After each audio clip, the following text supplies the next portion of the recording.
What is going on, everyone? And welcome back to All In. This is week 2 of our show. My name is Jesse Levine.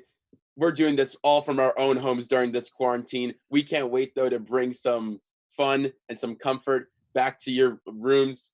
And welcome back, because we got an amazing show for you. We have some hot or not takes. We are going to go over our NBA best starting five with a bench player of players never to win a championship. We're going to talk about which sports have can be played first without fans. Is Dana White crazy for looking to buy a private island? And our bold takes coming up for this 2020 season.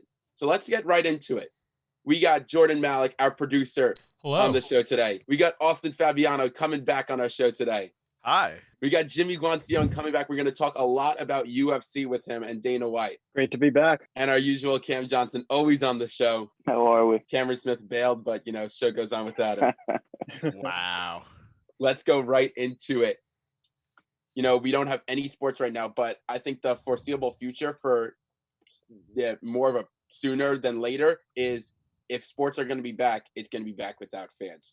Before every sports were canceled, they were talking about sports without fans. They were saying no more than 50 people, no more than 100 people, social gatherings and stuff. So when they bring back sports, what sports do you think can be brought back first? And what sports can be feasible to see played without fans? I'm going to go to Jordon Malick first on this one.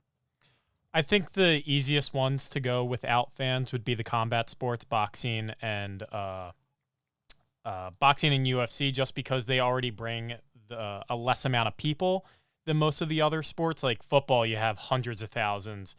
Baseball, basketball, same thing. Whereas the combat sports rely a lot on that pay-per-view already.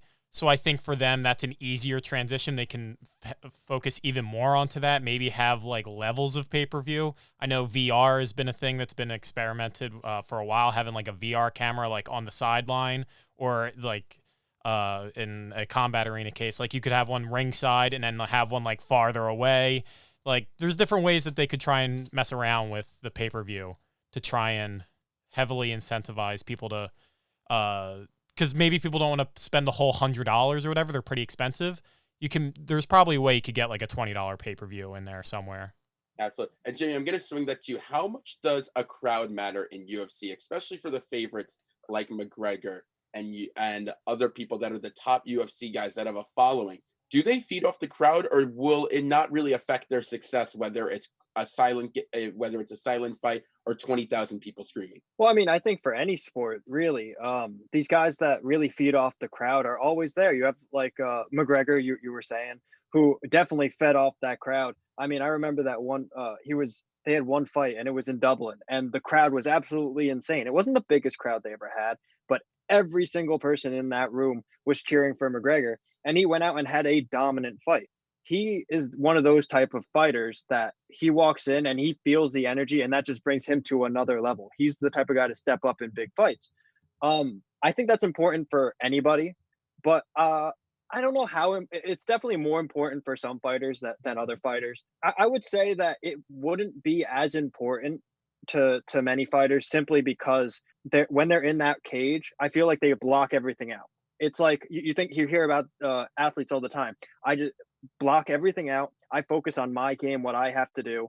And I think that UFC is very much the same way, especially because you have to think about so much. You have to watch out for kicks. You have to watch out for punches. And then you have to also watch out for takedowns and grapples and things like that. It's hard to really focus on the crowd also. Of course, the walkouts, things like that to get you really pumped up and hyped, that might take a little bit of a hit for some people. But I definitely, if it was between not having a crowd and having to wait a couple more months for it to come back, I feel like Dana White, it's a no-brainer. Dana White's going to bring it back. And I think that they're going to do fine no matter what. No, we're going to go into in a few minutes about Dana White and the topic of him looking to buy a private island. Obviously, UFC 249 is canceled. He was basically told to stand down by Disney and ESPN and other people. But just him looking for that, to be able to bring UFC back before any other sport and have a private island to do it, I think is absolutely genius. We're going to get into in a minute. Cam Johnson, I'm getting you in on this. A lot of people have said that baseball is a sport. that can be brought back? Obviously, you live by Boston. You've been to many Red Sox games. One of the best atmospheres to be at Fenway Park. Can you see baseball being played without 50,000 people in an arena or a stadium, not arena? I agree that combat sports could most likely come back quicker. Just because it's a smaller venue, there's only 2 people in the ring at the same time or in the octagon. However, or 3 people with the referee. And then I would say baseball could come back quicker just because there is less human contact. It's not a contact sport, like soccer, basketball, football. All these dudes are hitting each other, sweating on each other. In baseball, you don't have a lot of contact with another person. You can get tagged out. The umpire, the catcher, the batter, like they're around each other. Another thing they were talking about was trying to implement the virtual strike zone with the coronavirus. So you'd have a couple less people on the field at a time. So I think baseball could make a comeback relatively sooner than the other sports, regardless whether or not they have fans. That's just a sport. People will watch if there's something new put out. So if they can get baseball back, that would be probably the quickest sport that they could get back because of all the contact that there is in that sport, opposed to all the other major sports where there's contact on every single play, basically. How can they make it more interesting? Because I was looking at A-Rod's Instagram a few days ago, and he had a poll up of ways to get like baseball back. And one of the things that I saw was having players, managers, and even umpires mic'd up during the game. Because when they were doing the UEFA Champions League for soccer without fans, and that was for the Dortmund versus PSG series, and there was also maybe 1 or 2 other games that they did with it that were without fans. But I thought that one of the things how cool would it be to have Mbappe and Neymar mic'd up, or Marco Reus for Dortmund. I think that would almost be just as interesting for me as a fan watching at home, hearing whoever's pitching and maybe the home plate umpire, the catcher, and 2 other people on the field mic'd up during the game. Like I feel as a fan, I think that this could be able to bring new life and new energy to baseball and get a real behind the scenes look in ways that has never been seen before. And it's going to be super easy to have audio because there's no one's going to be screaming. This is honestly great for the MLB because the coronavirus takes the focus away from what was honestly an abysmal offseason for the MLB with the whole Astros cheating scandal. It's true. So it honestly, not that it's good for the MLB because they're losing revenue and sales and all that. However, it takes away what was really an awful, terrible offseason for the MLB as a whole. So if they can do the things like you said, miking people up, they've been trying to do that in the preseason, like in spring training, going live to people. And they were doing that before the outbreak happened. So if they were to implement that in the regular season, it just makes baseball more interesting. It makes you want to watch, like get to know the personalities. Because who has the biggest personality in the MLB? Who? Mike Trout's the face of the MLB, but who's Mike Trout? Do you know anything about him? If you go on Instagram and you look at the players' followings of different sports, I've talked about it for a long time that I think that baseball does a terrible job at marketing their players. It's not that baseball is dead. Baseball stadiums have 40,000 plus people in it for most stadiums. The top 10 teams all have an average of 40 plus thousand people per game in attendance. That's not easy. Okay? Basketball is easier to sell out. There's 18,000 people in the arena. Same thing with hockey. There's 18,000, 17,000 people in the arena. It's a lot easier to sell out than a 50,000 person stadium. But Mike Trout, the face of MLB, has 2 million followers. Aaron Judge has like 1.5. Clay Thompson, or like I was looking, maybe it was like John Wall or someone, has 10 million. Kyrie Irving has 10 million. Devin Booker has like 8 million. All these people that aren't even top 10 players in the NBA have these incredible followings. You have these incredible markets. Football's different because there's 53 people on the field. But for 53, the 53-man roster, I shouldn't say 53 on the field. But baseball does such a bad job marketing their players. You have some once-in-a-generation players. You have a 6'8" right fielder that moves like he's 6'2", could hit 40 home runs in a year potentially, bats almost 300, has an incredible arm. Plays in a big market. It plays in the biggest market in baseball. The number one team money-wise by Forbes in baseball. And he has less than 2 million followers. How is that possible? They don't do a good job marketing their players. Especially internationally. Like you brought up a lot of the NBA players. The NBA is huge in China and in all other countries. The MLB, like people, like the Japanese, at least to my, like how it seems to me is that Japanese people care more about Japanese baseball than the MLB. Absolutely. Yeah. Also, we heard about players like Luka Doncic since he was 16 years old. Okay? Yeah.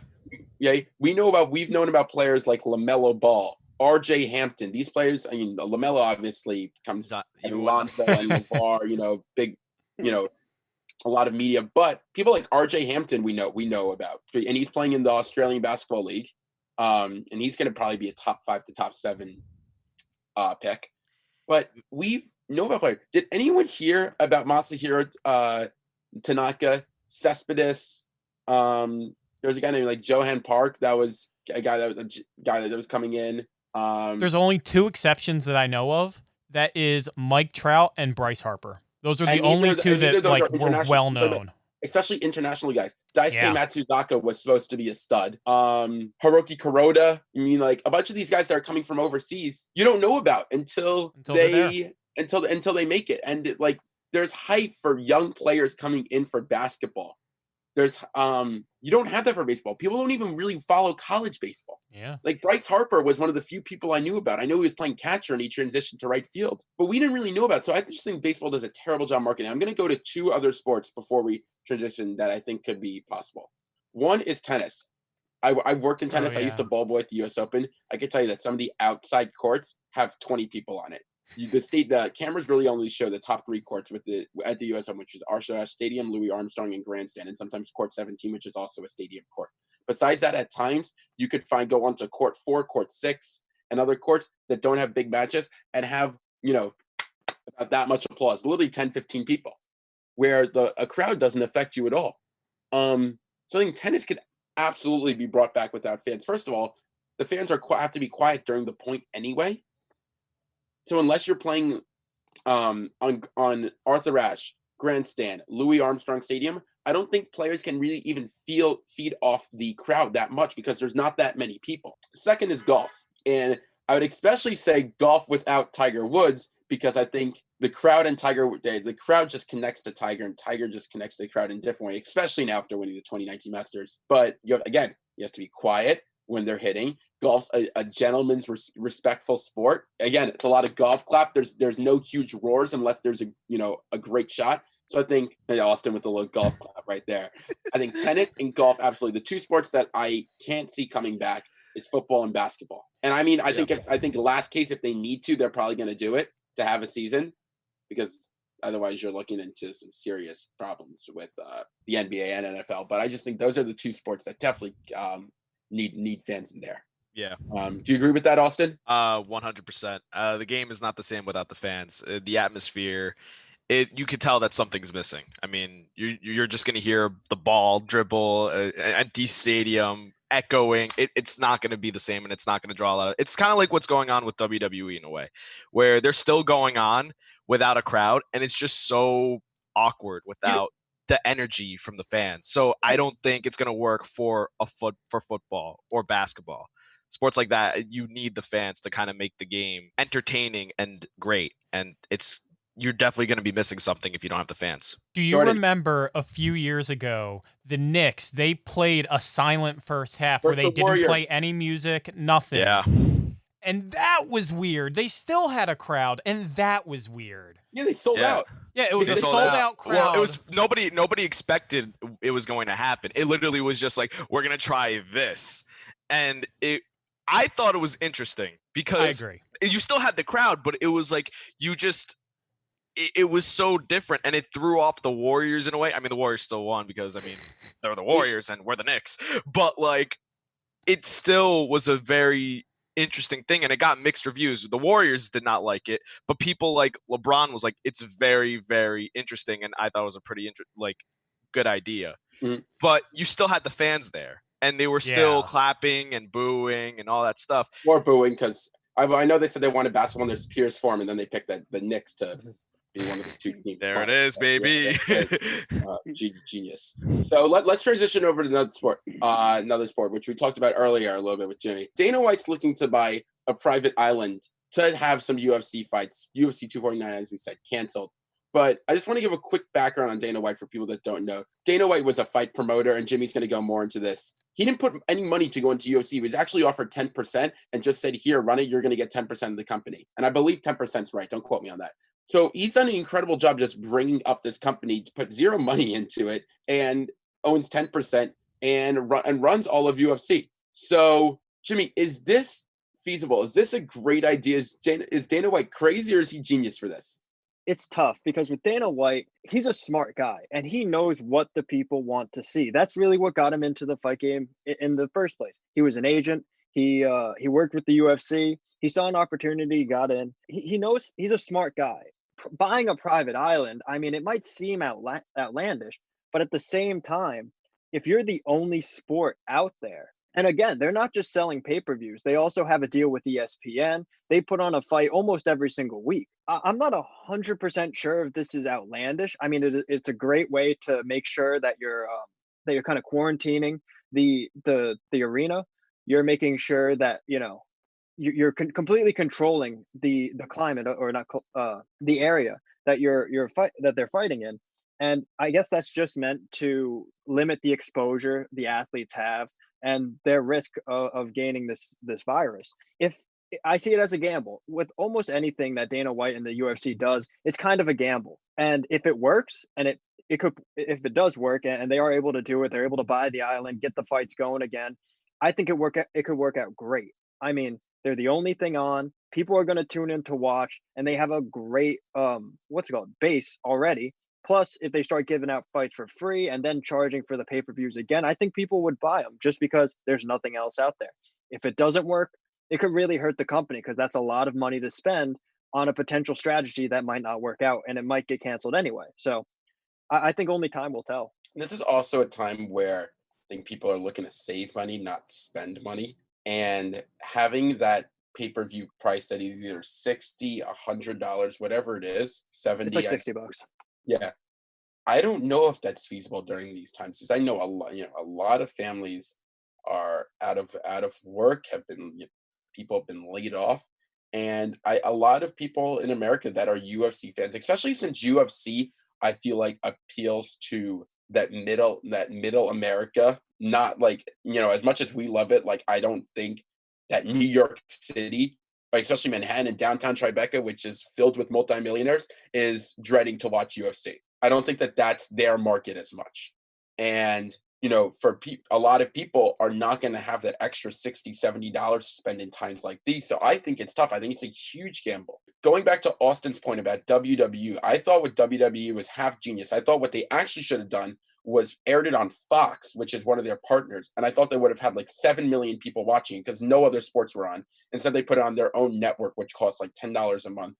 My friend gave me his password. I'll be honest, I watched part of it. It wasn't that bad. Shout out Kevin Owens for jumping like 20 feet through a table. That was pretty cool. That was pretty cool. So I think that what actually could be better is screw the pay-per-view. CBS, Fox, NBC, they pay so much money for the Super Bowl.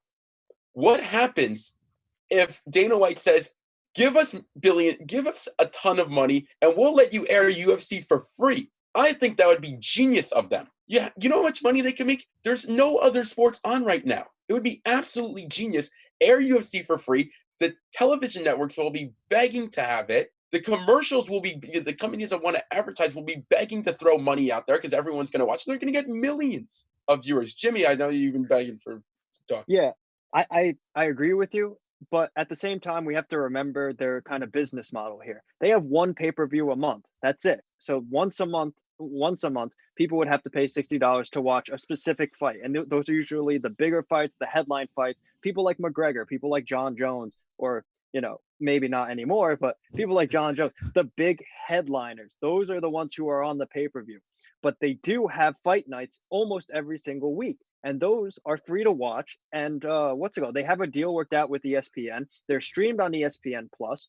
I'm sure that they could be broadcasted on the channel ESPN or one of its subsidiaries. I'm sure it could be broadcasted there.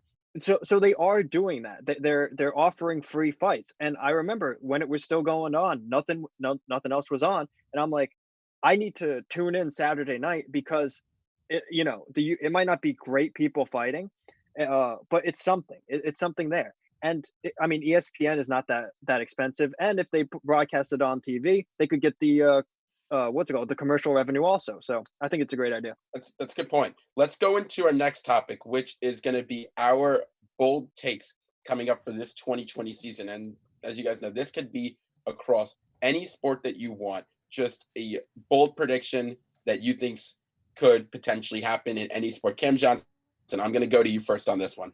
I just saw something that I found was interesting.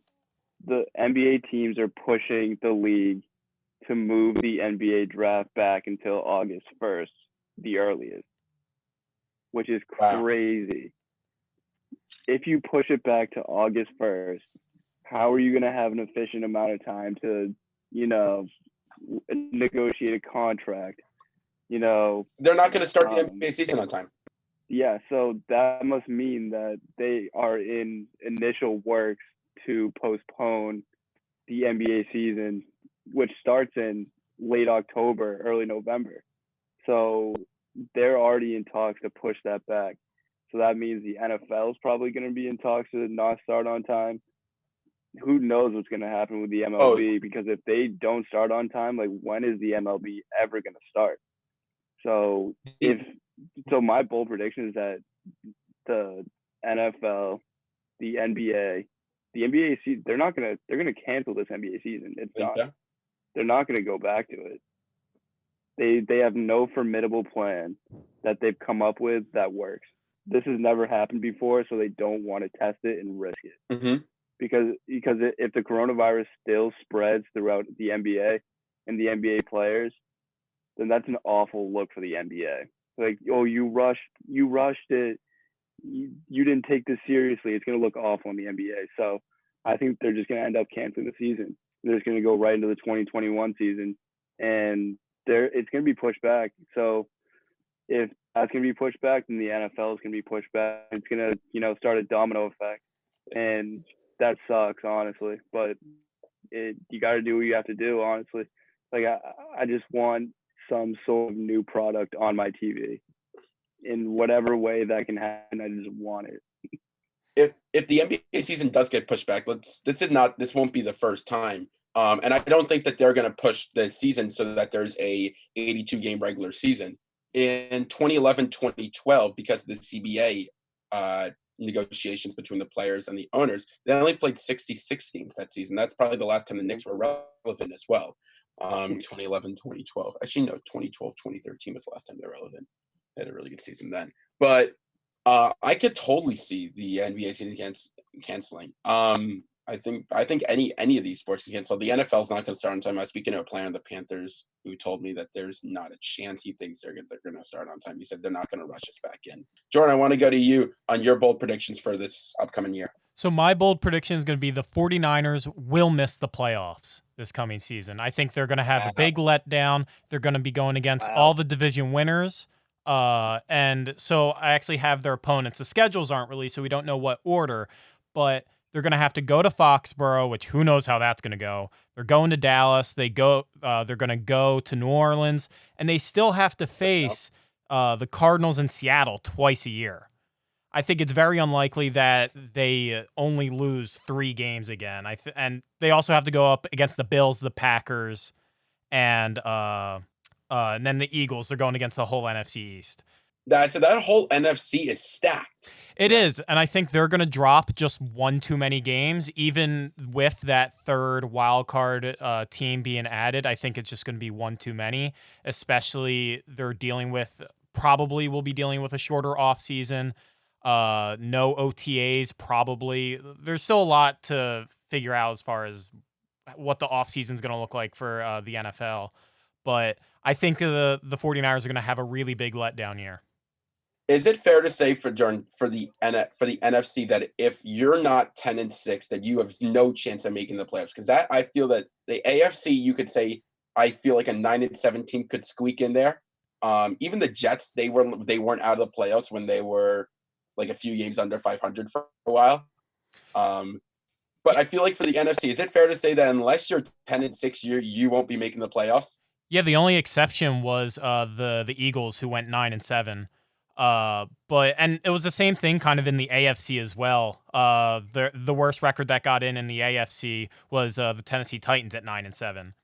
So I think it's just more so, it's less that it's going to be stacked. It's more so that they're just going to lose like one too many games. I think Minnesota's going to stay right on track with a wild card spot. I think the NFC South could end up putting in 3 playoff teams. I know, but also I just think like DeAndre Hopkins going from Texans out of the NFC West, and obviously Brady going in the NFC South. I just think the NFC's gotten better as a whole. It has.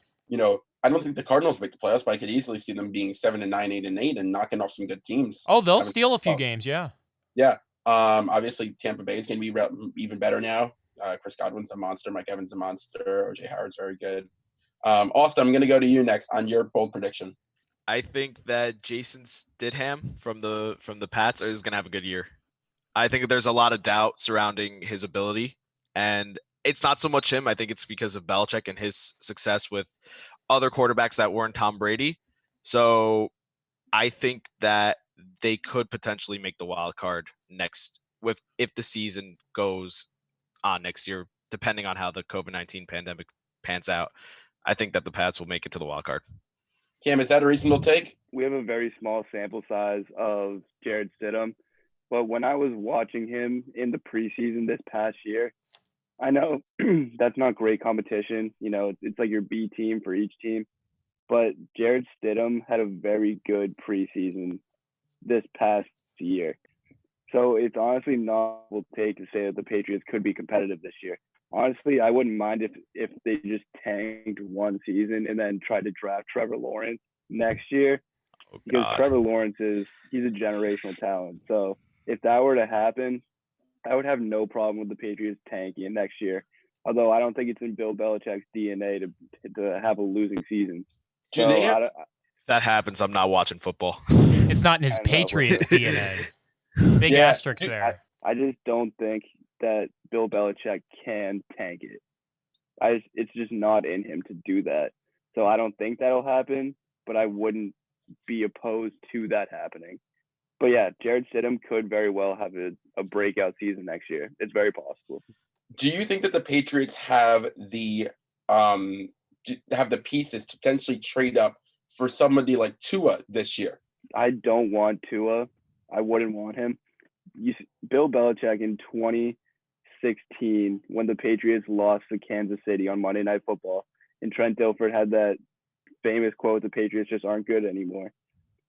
It was after that Bill Belichick was like, he wanted to move forward with Jimmy G, and he wanted Jimmy G to be the guy. So he has been planning, ever since the Patriots traded him, he's been planning to replace Tom Brady. It's been happening. If you saw the interview with Howard Stern the other day, Tom said he knew he was leaving at the beginning of last year. And you don't think Belichick knew that he was going to leave eventually? The Patriots made no efforts to re-sign him in this offseason. So for him, Belichick's had at least a plan to replace Brady for at least 1 year. And I don't think Belichick's stupid. I think it's been longer than that. So there's some sort of plan in the works, I believe, to replace Tom Brady and who Belichick wants that to be. It's not Tua Tagovailoa, unfortunately. So no, the Patriots aren't going to make any drastic moves. They may draft a quarterback this year, but they're not making any drastic moves at the quarterback position this year. Jimmy, I'm going to go to you before I talk my pick. All right. My bold prediction is that the Giants make the playoffs, but my bolder prediction is that they take the division. I really think that the Giants could take the NFC East, especially with a healthy roster. If they get Ingram for 16 games, if they get Saquon for 16 games, Darius Slayton had a great season last year. I thought he was one of the biggest surprises in my opinion. They also have a high draft pick. They could go offensive line. They could go defensive, a defensive player like Isaiah Simmons or Jeffrey Okudah. They're going to add a serious piece to that team also. And on top of that, they could sign a guy like Jadeveon Clowney on edge, which would just shore up that defense. I think that if they make the right moves, I think that if the coaches work out, because that's a big question mark too, because we do not know how these coaches are going to work out. Joe Judge. If they work out, if they're able to work together, and I think that they could be very good. They have a lot of smart guys on that coaching staff. I think if they all work out, they're able to get it together. I think that the Giants could definitely be in the running for the NFC East. Interesting pick, as we're going to talk about in one of our hot or nots in a minute, is whether I'd like to say real quick, it'd be very fitting. There has not been an NFC East repeat champion since 2003, 2004. Wow, so it would be fitting. Jordan coming in there with the stats, going way down the history books. I like it, Jordan. I'm going to go to mine, and one of our hot or nots is going to be is Daniel Jones going to be a top 16 quarterback? That's halfway above or below 50% there in the NFL. I'm going to go. This is an incredibly bold prediction. It's going to come really out of nowhere. Walker Buehler of the Dodgers is going to be a top 3 Cy Young candidate. Now, some people are going to go, who's Walker Buehler? Look him up. This guy has filthy stuff. 3.12 career ERA, 23-9 win-loss record. Last year, 14-4. Here's the thing. He has to stay healthy, and he has to pitch 200-plus innings. He's never done that in his career. But 215 strikeouts, a 1.04 whip. This guy is filthy. And Cam, I'm going to go to you in a sec because I know that you know a little bit about this guy. But Walker Buehler, I think, is going to be an absolute stud this year for the Dodgers, and is going to be their number 1 pitcher. They lost Ryu. Kershaw's not that good anymore. If the Dodgers want to make it back to the World Series, they need Walker Buehler to pitch like a Cy Young candidate. I think he will. My other bold predictions: Dodgers make it to the World Series, lose again because of Dave Roberts coaching, and he's fired after this year. Be the most Dodgers thing ever. What? It'd be the most Dodgers thing ever. Yeah. Cam, do you have anything to say on this? My first taste of Walker Buehler I had was actually in the 2018 World Series when he pitched against the Red Sox. And I think it was game 3, maybe it was game 4.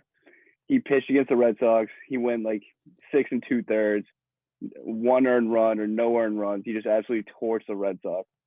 And I was like, who is this guy? And you know these dudes, like, they pitch in the World Series or something, and they have they're like a flash in the pan type deal. But he hasn't been. He had another good year last year. And I actually read that somewhere that Walker Buehler was going to be in the Cy Young talk for this year. So I wouldn't say that's a bad take at all. I could definitely see Walker Buehler making some noise this year in the NL Cy Young race. Yeah, I mean, if he stays healthy, that is. Mm-hmm. Yeah, I mean, his stuff's filthy. We're going to transition into our next segment now, which is our hot or nots. And we're going to go through these very quickly because the last thing we want to do is be able to lay out our all-time teams. So really quickly, obviously, if you agree with it, it's going to be a hot. If you disagree with the take, it's going to be a not. Quick 10, 15-second explanation. Let's go to the next one. We have 5 in NBA, we have 5 in NFL, and we have 5 in baseball. Okay, let's go to the first one. I'm going to go to Austin.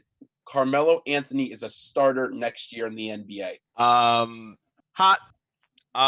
He's averaging 15.3 points per game. If he stays with Portland, he's a great third option behind Lillard or McCollum. So yeah, Warriors will be back in the Western Conference Finals next year. Cam Johnson.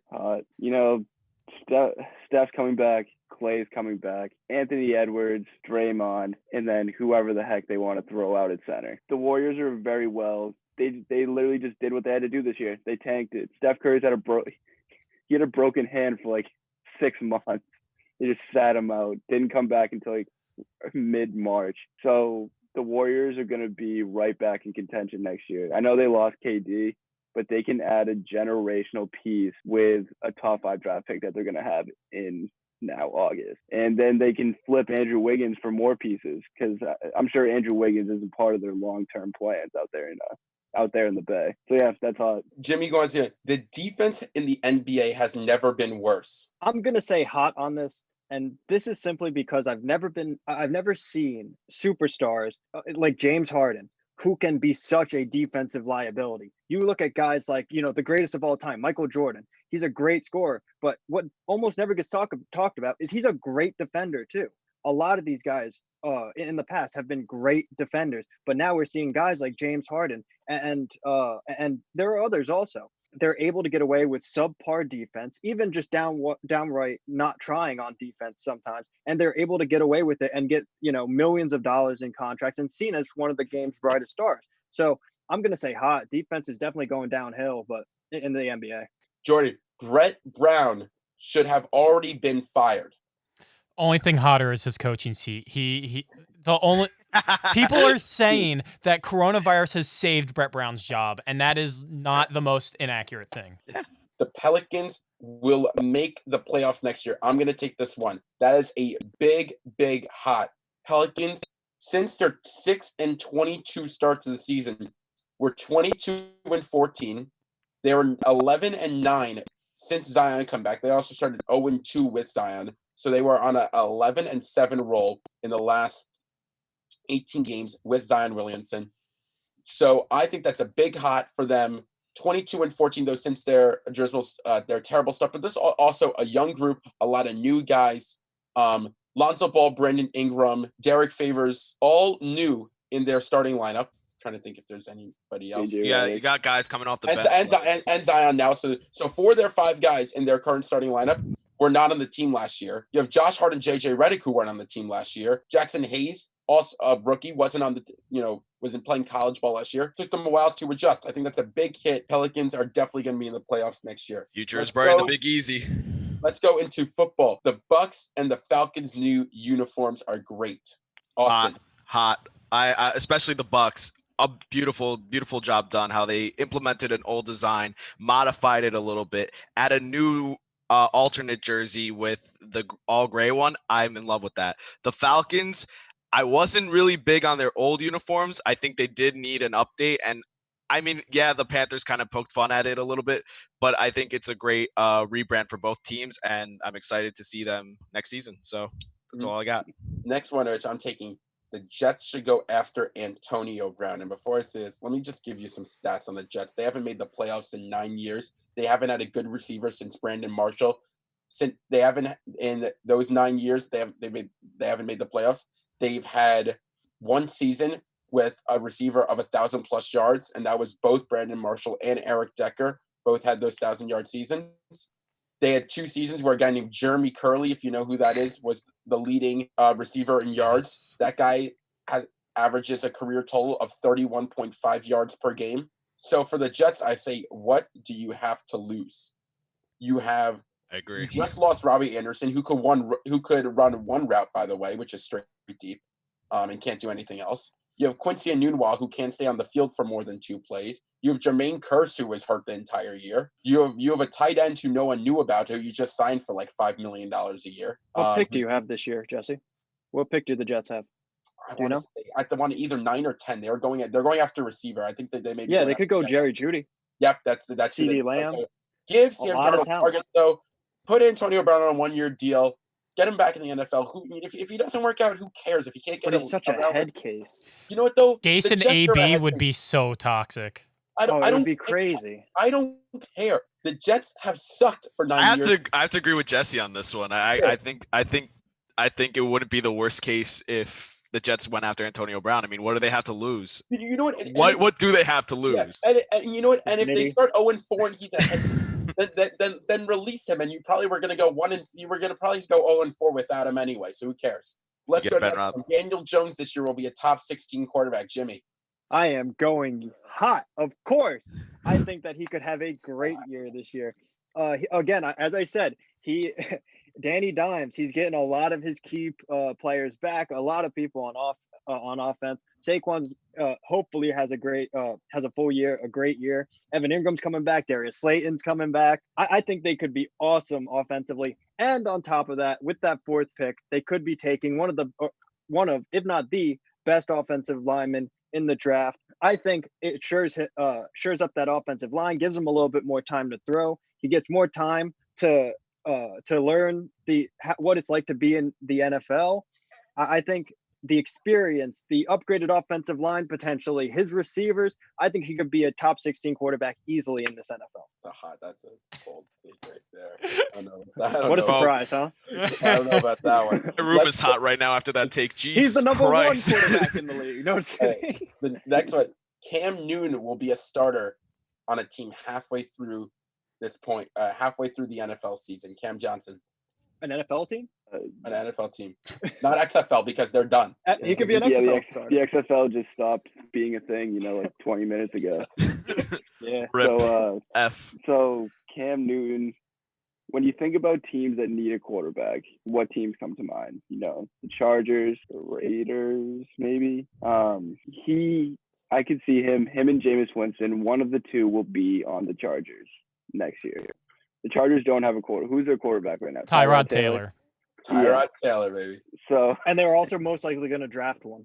Yeah, they'll probably draft a quarterback, but they might sign Cam Newton or Jameis Winston on a 1-year prove it type deal. So it's like a bridge year for them. They'll develop this dude that they draft. They're not going to be rocking with Tyrod Taylor, I'll tell you that, because they just rebranded. They're in this brand new stadium. You really want the face of your franchise to be Tyrod Taylor. I think he'll be on the Chargers. One of the two. Him or Jameis Winston will be on the Chargers next year. It'll kind of be a bridge year. They'll draft a quarterback and then they'll kick. I'd say it's Cam Newton. I'd rather have Cam Newton than Jameis Winston, honestly. Tyrod has also had his injury problems, so them signing Cam as just a backup, Yeah, Tyrod Taylor is not the answer in LA for the Chargers. So yeah, I think Cam Newton will be on the Chargers next year on a 1-year prove it type deal while they develop whoever they draft this year. While they develop him, it'll be a 1-year deal for Cam Newton on the Chargers. I think that the point you're making about their new stadium is incredibly important too. You're not, for a team that already is struggling in LA, you're not going to do well with Tyrod Taylor. No one's coming and buying a Tyrod Taylor jersey. Okay, if you do, just you have an extra $100 to spend. You don't. And that's the thing. You're sharing the stadium with the Rams, and the Rams have been to a Super Bowl in the past 2 years. So who's the more prominent team in LA right now? It's the real answer is neither of them, but that's true. Wait a year for a really, draft for a draft pick to work out. It's really the Rams and then the Chargers in LA. This might be a hot take that I just thought of right now. Do you think the Rams would be interested in signing one of those quarterbacks because Goff isn't necessarily a proven quarterback in the league? So it would be interesting for McVay to just stir the pot a little bit and go after a Jameis Winston or Cam Newton just to be hey, see how you fit in our system. And if you're better than Goff, then we'll keep you.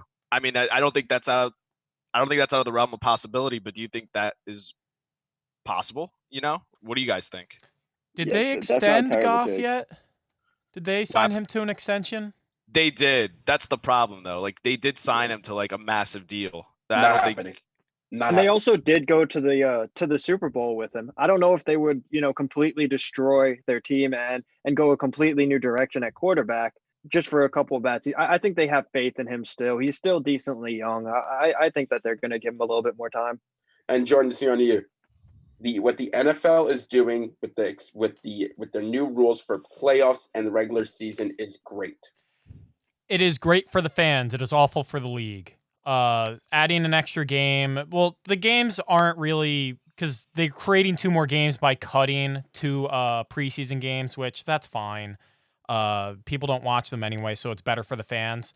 But that whole CBA was not really well done. It increased the pay for the minimum contract, which is big. That helps a lot. That helps a vast majority of the players, that's how it got passed. The NFL owners knew what they were doing.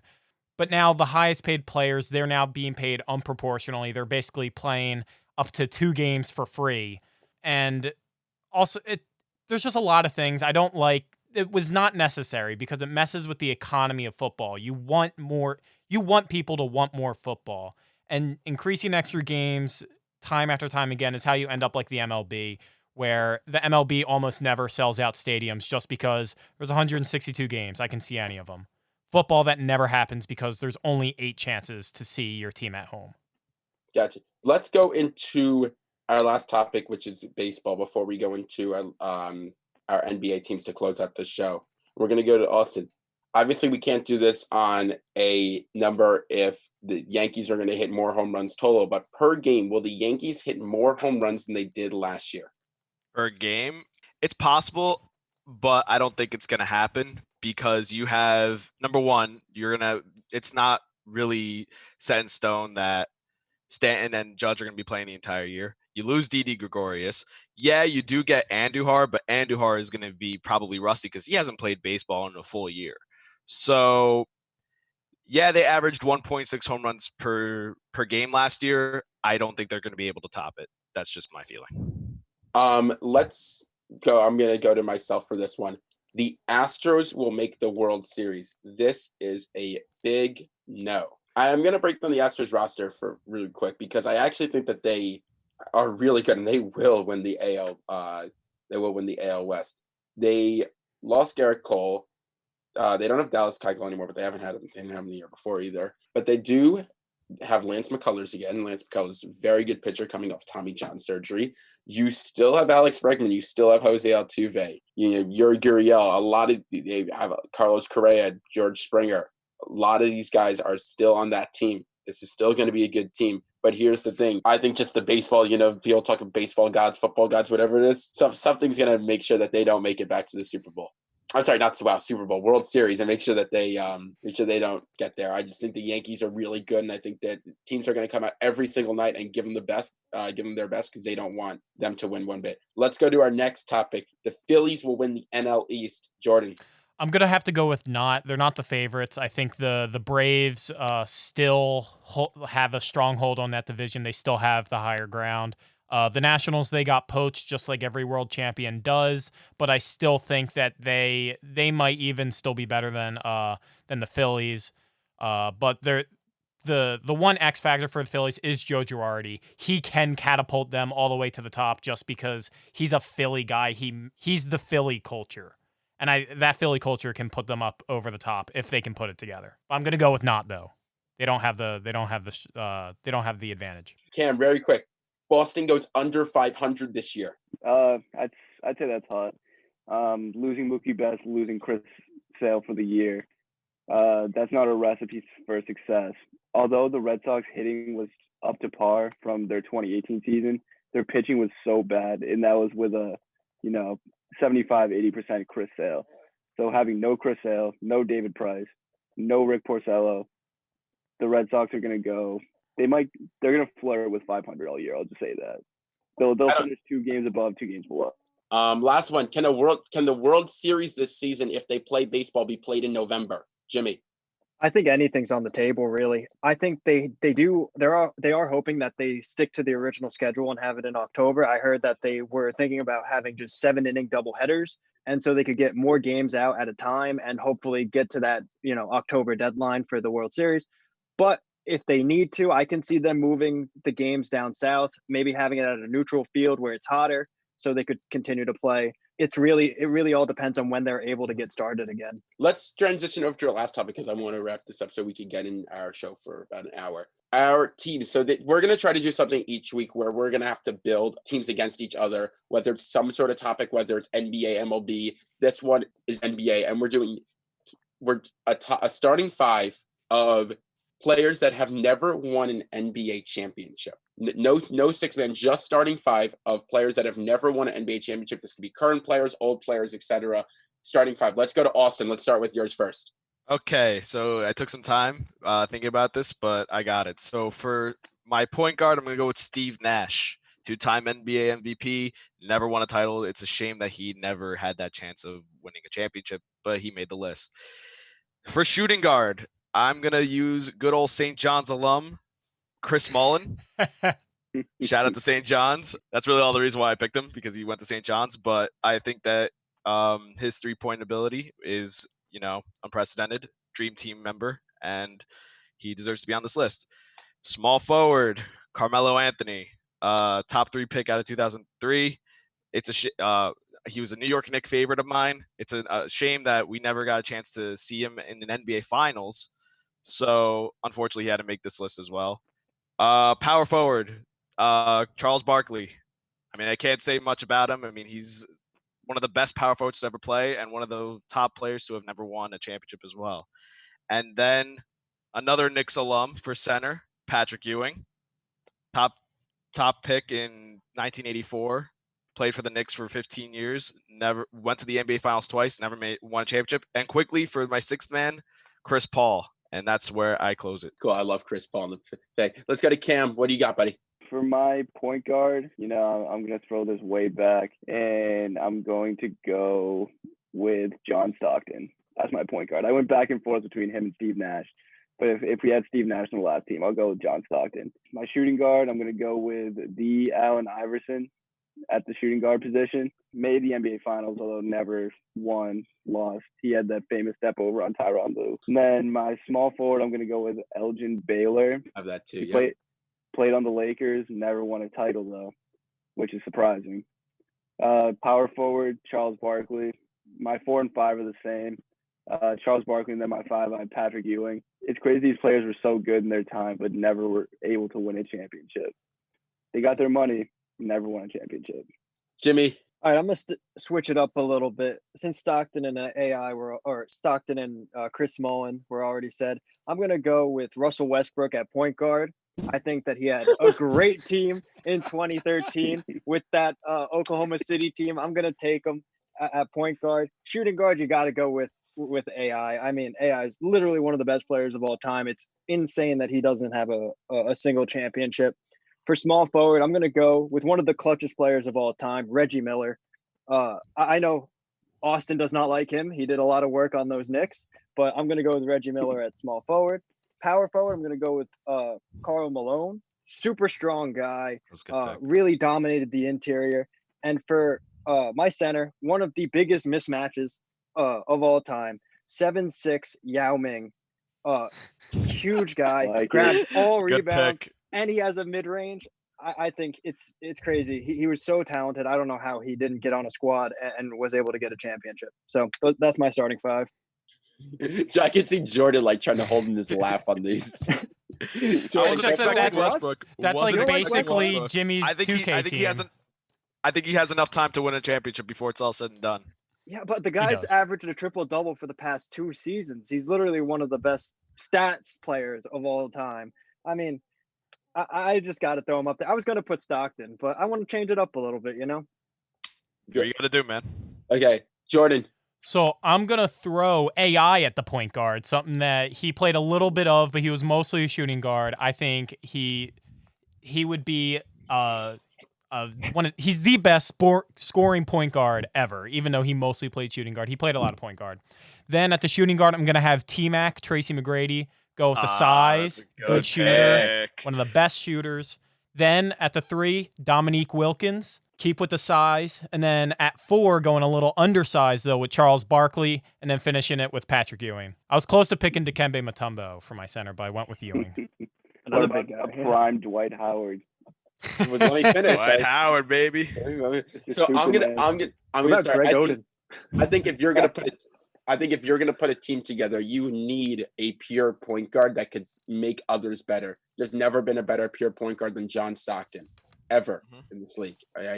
And also ran the most unstoppable play ever in the pick and roll with him and Karl Malone. Karl Malone is in my list. At the 2 spot, you want a sharpshooter, go along, space the floor, knock down threes. Reggie Miller, again, one of the clutchest players of all time as well. At the 3 spot, I'm gonna stick with Cam as well. I'm surprised more people didn't have this in Elgin Baylor. As a rookie, this guy averaged 25 points and 15 rebounds. That's incredible. That's as a rookie. And he never slowed down, by the way. Okay. He averaged from there 27 points, 13 and a half rebounds. This guy's a monster rebounder from the small forward position. No doubt that this team's going to get a ton of rebounds. At the 4, you want the most unstoppable play, you put Karl Malone in there with John Stockton. Maybe 2 players that have never had better chemistry together in the NBA.